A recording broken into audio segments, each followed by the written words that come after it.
Assalamu alaikum students. Welcome to online class grade 6 subject science. Today is lecture number 5.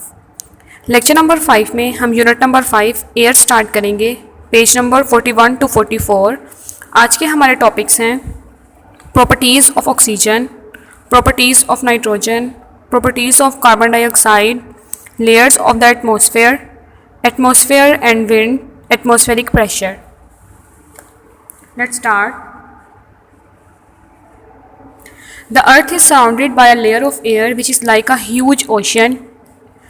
It extends hundreds of kilometers above the surface of the earth. This ocean of air is called the atmosphere. यानी कि हमारे इर्द गिर्द जितनी भी हवा मौजूद है, लेयर्स मौजूद हैं, एक्सटेंड जो कि हंड्रेड्स ऑफ किलोमीटर तक फैली हुई है, इसको हम बोलते हैं एटमॉस्फेयर. यानी कि हमारे इर्द गिर्द की जितनी भी हवा है, जितना भी माहौल है, इसको हम बोलते हैं atmosphere. The atmosphere is made up of several layers of air containing mixture of different gases. Atmosphere जो है वो मुख्तलिफ किस्म की गैसेस से मिल के बनी है और डिफरेंट गैसेस जो है वो डिफरेंट अमाउंट में पाई जाती हैं हवा में, यानी कि एटमॉस्फेयर में. About 1/5 of air is oxygen. हवा का 1/5 पार्ट जो है वो ऑक्सीजन है. Nearly 4/5 is a gas called nitrogen. 4/5 part nitrogen है and the rest is made up of argon, carbon dioxide and small amount of other gases. ये आपको सारी साइड पे डायग्राम नज़र आ रही है जिसमें आपको नज़र आ रहा है कि रेड कलर से ऑक्सीजन को शो किया है. 1/5 पार्ट जो है वो एयर का ऑक्सीजन है. ब्लू कलर में आपको नज़र आ रहा है यानी कि 4/5 पार्ट जो है वो नाइट्रोजन है और बाकी जो रिमेनिंग पार्ट है वो अदर गैसेज हैं जिनमें आर्गोन, कार्बन डाइऑक्साइड और बाकी गैसेज शामिल हैं. Oxygen is an important gas. Oxygen एक इम्पॉर्टेंट गैस है. जैसे कि आपको पता है कि हम लोगों को सांस लेने के लिए भी ऑक्सीजन गैस की ज़रूरत होती है, तो हवा में ऑक्सीजन का प्रेजेंट होना बहुत ज़्यादा ज़रूरी है. It helps all living things to stay alive and helps things to burn. यानी कि ज़िंदा रहने के लिए भी ज़रूरी है और इसके अलावा चीज़ों के जलाने के लिए भी ऑक्सीजन गैस की ज़रूरत होती है. प्लांट्स में take in carbon dioxide during the day to make their food. Carbon dioxide gas plants use करते हैं खुराक तैयार करने के लिए. इसके बाद है जी properties of oxygen. It is clear colourless gas with no smell. ये क्लियर कलरलेस गैस है यानी कि ऑक्सीजन गैस का कोई कलर नहीं है और कोई स्मेल नहीं है. हम सांस लेते हैं, हम ऑक्सीजन गैस को अंदर लेके जाते हैं, इसी कोई स्मेल नहीं होती, हमें पता है. हम सूंघ के या स्मेल के ज़रिए से इसको अंदर नहीं लेके जाते गैस को. ऑक्सीजन गैस कलरलेस है और इसकी कोई स्मेल नहीं है. It is very slightly soluble in water. यानी कि पानी में हल तो हो जाती है लेकिन बहुत कम मिकदार में. It reacts with a lot of substance to form oxides giving out a lot of energy. Its two important reactions are respiration and combustion of fuels. उसके बाद है uses of oxygen. Oxygen is use in breathing and burning. Oxygen gas सांस लेने के लिए और जलाने के लिए इस्तेमाल की जाती है. It is filled in the cylinders of diverse and mountaineers.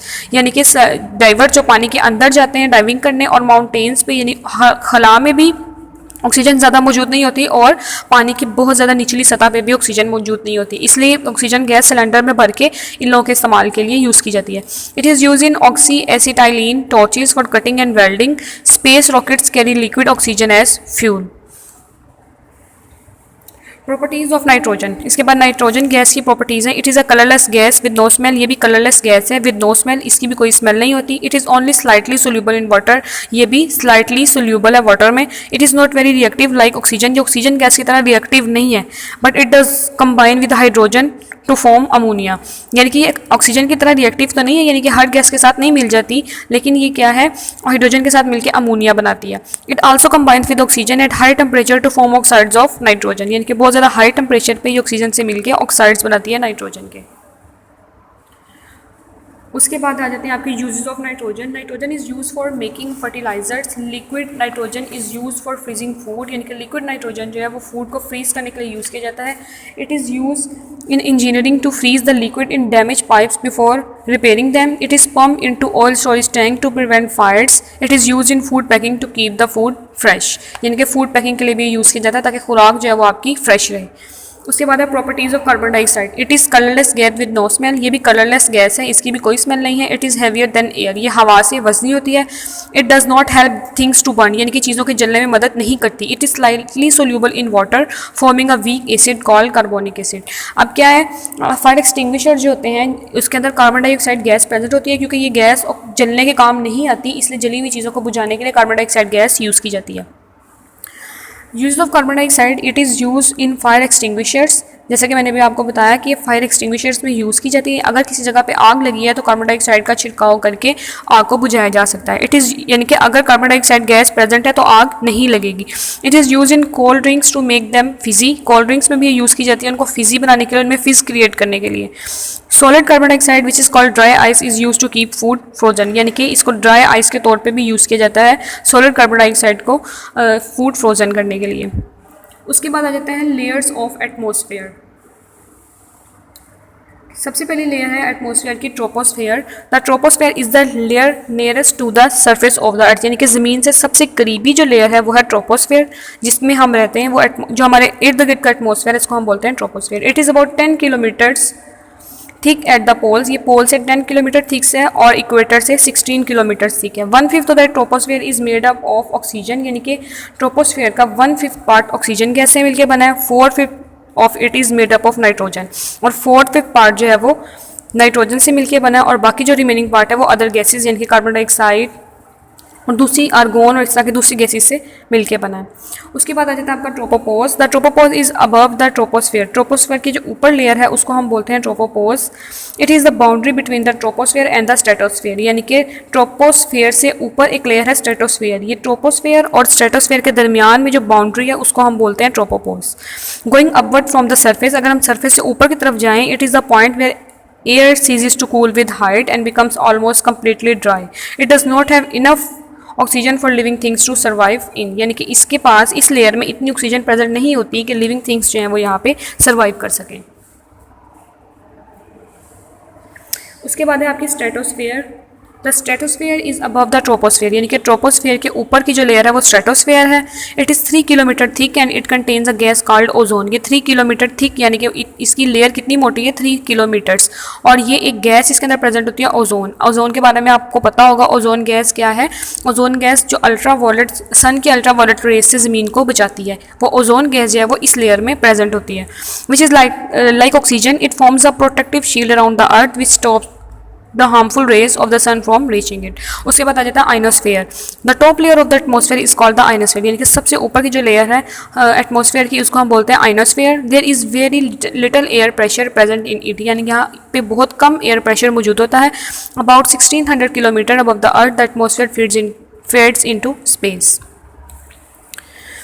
उसके बाद आ जाता है the atmosphere protects the earth from becoming too hot, यानी कि एटमॉस्फेयर जो है वो ज़मीन को बहुत ज़्यादा गर्म होने से, सूरज की शुआओं को ज़मीन तक पहुंचने से रोकता है। और किस तरह से बहुत ज़्यादा गर्म होने से रोकता है? When rays from the sun reaches the earth, यानी कि सूरज की शुआएं जो है जब वो ज़मीन पे पहुंचती हैं, दे मीट द एयर, वो हवा से टकराती हैं।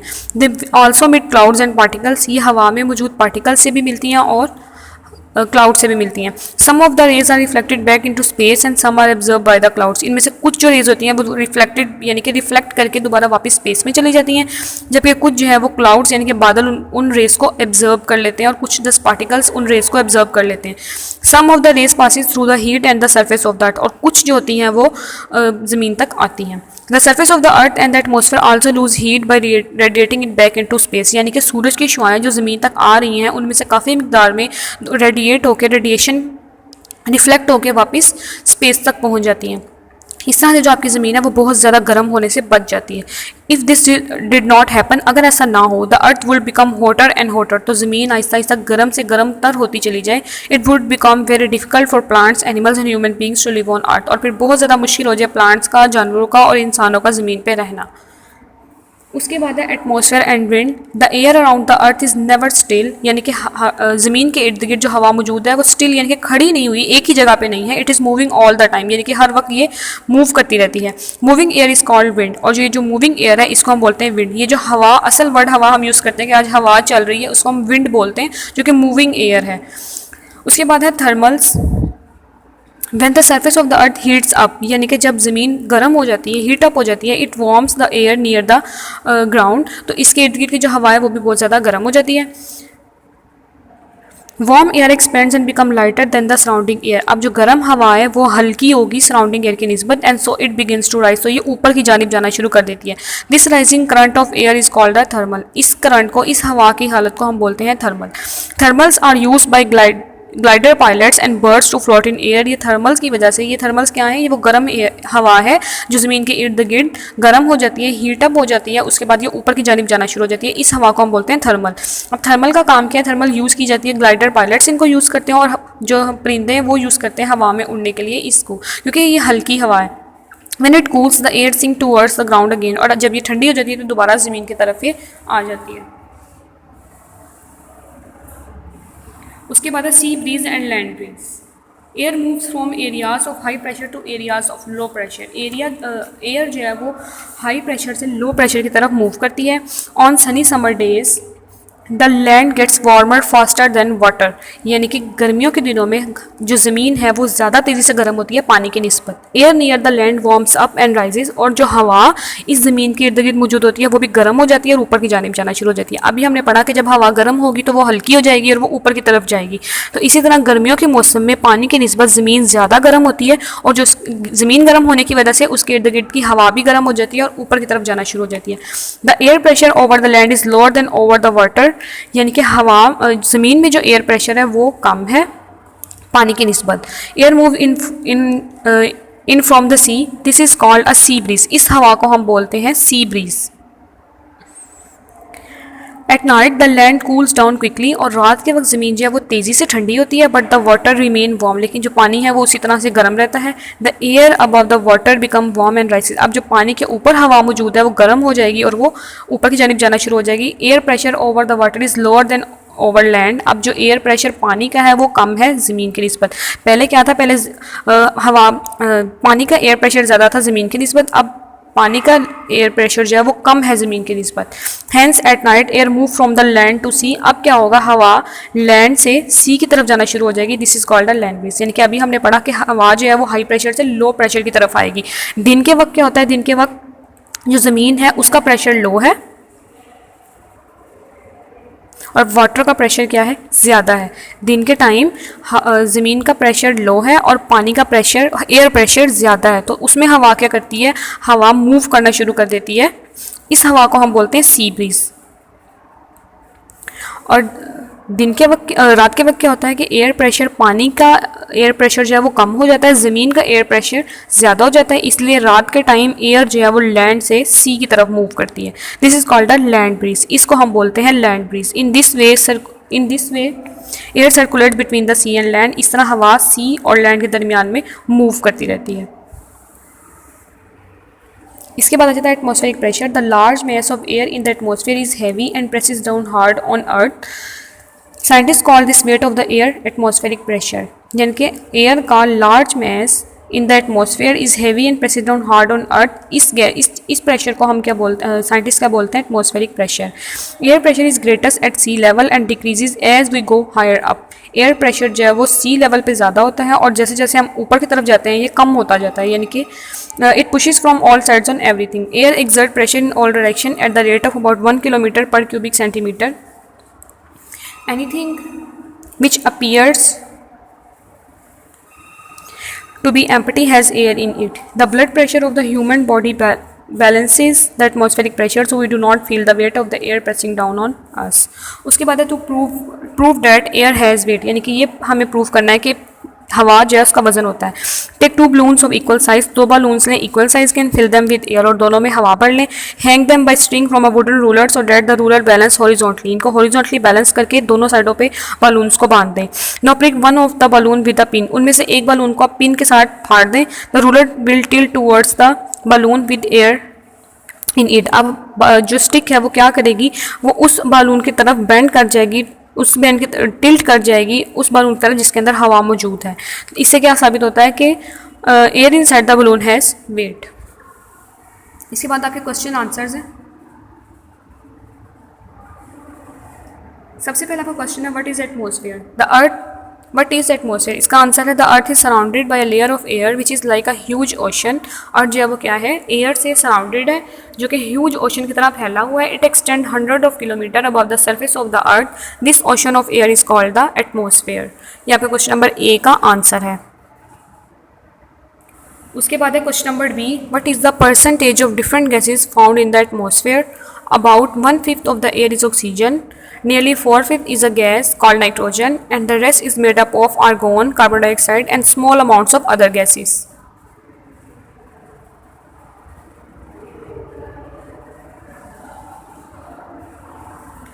Question number C. Name the layers of atmosphere. Which layer is the most important for living things? Layers of atmosphere are troposphere, tropopause, stratosphere, ionosphere. Troposphere is the most important layer for living things. उसके बाद troposphere के बारे में आपने थोड़ा सा बताना है. Troposphere is the layer nearest to the surface of the earth. It is about 10 kilometre thick at the poles and 16 kilometre at the equator. ये आपके क्वेश्चन नंबर सी का आंसर है. उसके बाद question number D. What is atmospheric pressure? Atmospheric pressure की heading लिख के फिर आप लिखेंगे the large mass of air in the atmosphere is heavy and presses down hard on earth. Scientist call this weight of the air atmospheric pressure. उसके बाद question number E है describe a barometer. Barometer की heading लिख के फिर आप लिखेंगे air pressure is measured by an instrument called a barometer. उसके बाद इसका structure.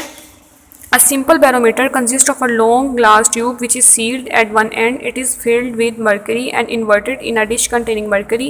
The height of the column of mercury in glass tube measures the atmospheric pressure which is equal to 760 mm of mercury at sea level. उसके बाद आप इसकी diagram भी बनाएंगे ऐसे. कॉपीज़ पे आपने डायग्राम पेंसिल से बनानी है, लेकिन पेपर्स में आपने ये डायग्राम पेन से बनानी है. Question number F. How will you prove by an experiment that air exerts pressure? Take an empty tin can and heat it to remove all the air inside. यानी कि आपने एक empty कैन लेना है, tin का बना हुआ, उसको आपने हीट करना है ताकि उसके अंदर जितनी भी हवा है वो रिमूव हो जाए. Now screw on the cap tightly. उसके बाद आपने कैप को टाइटली स्क्रू कर देना, टाइट कर देना है. The can will crumple due to outside air pressure. Outside air pressure की वजह से वो जो आपकी कैन है वो उसके अंदर क्रम्प्स पड़ जाएंगे. Question number G. How is weather affected by changes in air pressure? Changes in air pressure cause changes in weather. On the surface of the earth, air always moves from areas to high pressure to areas of low pressure. Temperature has a great effect on air pressure. As warm air rises, it produces an area of the low pressure near the ground. Cooler air moves down to take its place. Rain clouds are formed in low pressure areas. Low pressure causes strong dust storms and hurricanes because air rushes from regions of high pressure to regions of low pressures. When there is high pressure, the weather is often sunny and fine. ये आपके इस question का answer है. आपने ये questions अपनी copies पे NEET वे में नोट डाउन करने हैं. इसके साथ साथ इनको आपने याद भी करना है. आपका लेक्चर नंबर 5 यहाँ पे एंड होता है. अल्लाह हाफिज़.